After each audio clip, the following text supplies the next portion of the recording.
প্রিয় বন্ধুগণ, আপনারা সাংবাদিক যারা বিগত দিনে আমাদের মতোই নিপীড়িত হয়েছেন, টিয়ার গ্যাসের সেলের চোখ রাস্তা হয়ে গিয়েছিল, টিয়ার গ্যাসের সেল না শুধু সারা গুলিত আহত হয়েছিলেন, আপনারা সেদিন আমাদের কথাগুলো মির্জা ফখরুল, আব্বাস গৌসর, নাজির ইসলাম খান, সেলিমা রহমান তাদের কথাগুলো তুলে ধরতে পারেন নাই।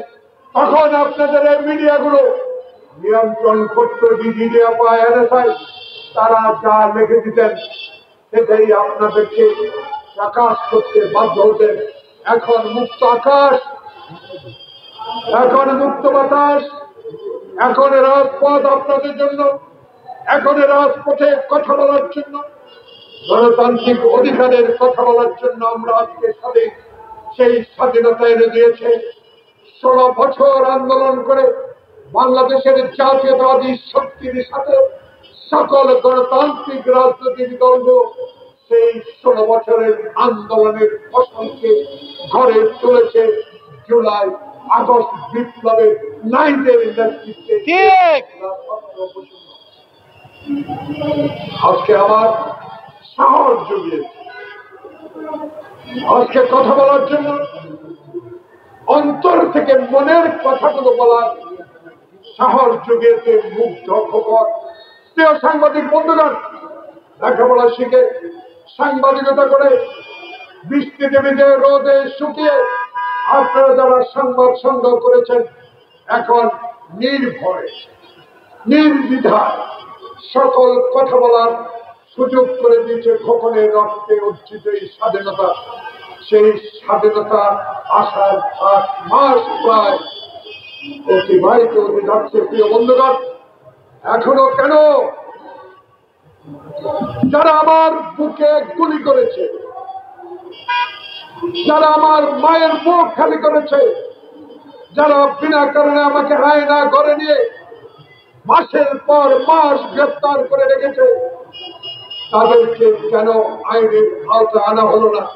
তার মধ্যে যারা 2014 সালে 154 জন বিনা প্রতিদ্বন্দ্বিতায় নির্বাচিত এমপি ঘোষণা করে, যারা 2018 সালে দিনের ভোটকে রাতে রূপান্তরিত করে বাংলাদেশে শেখ হাসিনাকে ক্ষমতায় বসিয়েছিলেন, যারা 2024 সালে ভাই ভাই দামি ভাই নির্বাচন দিয়ে বাংলাদেশের গণতন্ত্রকে গলা টিপে হত্যা করেছেন, তাদের অনেক কেন আনা হলো না? এই কথাগুলো বলার তৃণমূল নাগরিক আন্দোলনের লিটনের মাধ্যমে আমার প্রিয় সাংবাদিকের সামনে আমি ডক্টর প্রফেসর মোহাম্মদ কর্মঘোষণ করার চেষ্টা করছি। ঠিক প্রিয় বন্ধুরা, দুঃখ লাগে, কষ্ট হয়, কত কষ্ট করেছে আমার ভাইয়েরা। মা হারিয়েছি জেলে থেকে, চোখের পানিতে বুক ভিজিয়ে দিয়েছি। সে কাছে কোনোদিনও সেই আমরা সে দয়া পাই না। আমার বন্ধু ইলিয়াস আলী আর ছোট্ট বাচ্চা নিয়ে কোনো ভবনে যায়, তখন ছোট্ট বাচ্চার চিৎকার দিয়ে হাসিনাকে বলেছে, মা আমার বাবাকে একটু ফিরিয়ে দাও। সেজন্য সে হাসিনার মন বলে নাই। প্রিয় বন্ধুগণ, মির্জা আব্বাসকে তখন, মির্জা ফখরুল ইসলাম আলমগীর, আমি রিজভিকে তখন, আমানুল্লাহ আমানকে যখন এই মেহেদী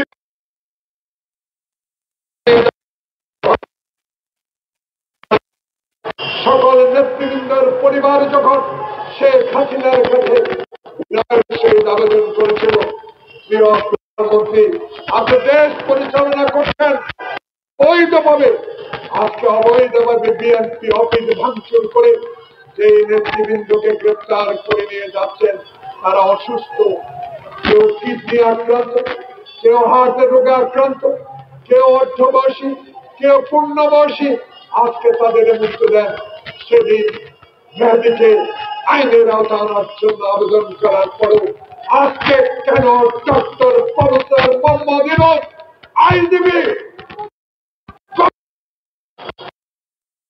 আইন শৃঙ্খলা বাহিনী, DGDFI, NSI কেন জনাব মেহেদী হারুনিরা গ্রেপ্তারের আওতায়